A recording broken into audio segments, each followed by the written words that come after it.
It has been forever since I made a video for YouTube. I got so caught up, like Instagram is so easy to just put up a quick reel and I can add music and so I don't have to do a big explanation. So oops, I've been kind of lazy, unfortunately. But this, I still haven't come up with a title for this yet, but basically it's a Scrying Orb, I guess. This is my latest creation, and I'm not even going to tell you how long it took me to actually get this thing put together, because it's not like, once I finally wrapped my head around like what I wanted it to look like and the shape I wanted, it was like, what took you so long? Like, what are you doing? So we won't talk about that. So anyway, I am going to be taking this to Salem, Massachusetts this weekend. I have an art fair called We All Fall Down, and it's going to be at the Old Town Hall.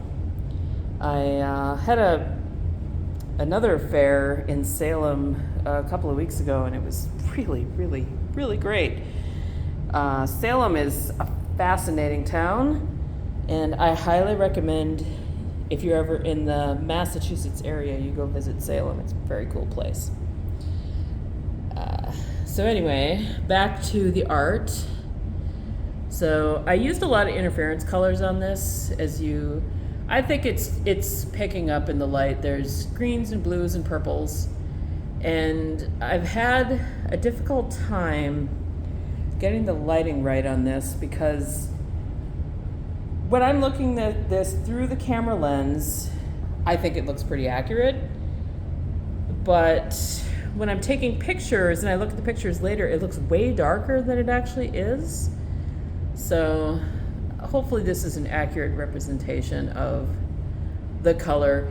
It's, I'd say, at least 2 shades lighter in person than it is appearing, but there's a little bit of a darker blue underneath, so that's the breaks.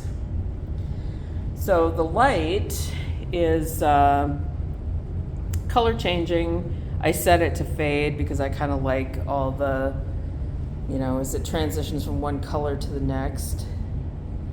And I just think that's really fun, that dome on top. And then I have, of course, some glow-in-the-dark stones inside there. So I'll turn the light off in a moment so you can see what that looks like when it's all glowing.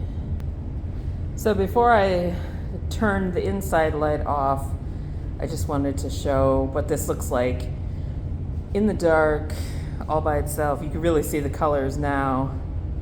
I just think this piece is very fun, and I really, as I said before, like once I got the shape right in my head, then I had a blast making it and putting together all the edges, and I just think this is very fun. And as you can see, it also glows in the dark. The glow-in-the-dark stones, if they're fully charged with light by sunlight or regular light, it glows for a good couple of hours, and depending on how much sun or light is exposed to, it glows for longer. But I think it's just a nice little added bonus, and I've been doing that quite a bit with some of my other pieces that have lights inside and little glow-in-the-dark stones. Not everybody gets to see that, but if you own this piece, then obviously you would get to see that whenever you want. So it's just like a little added bonus. And now I have to remember to do more videos for YouTube. Sorry.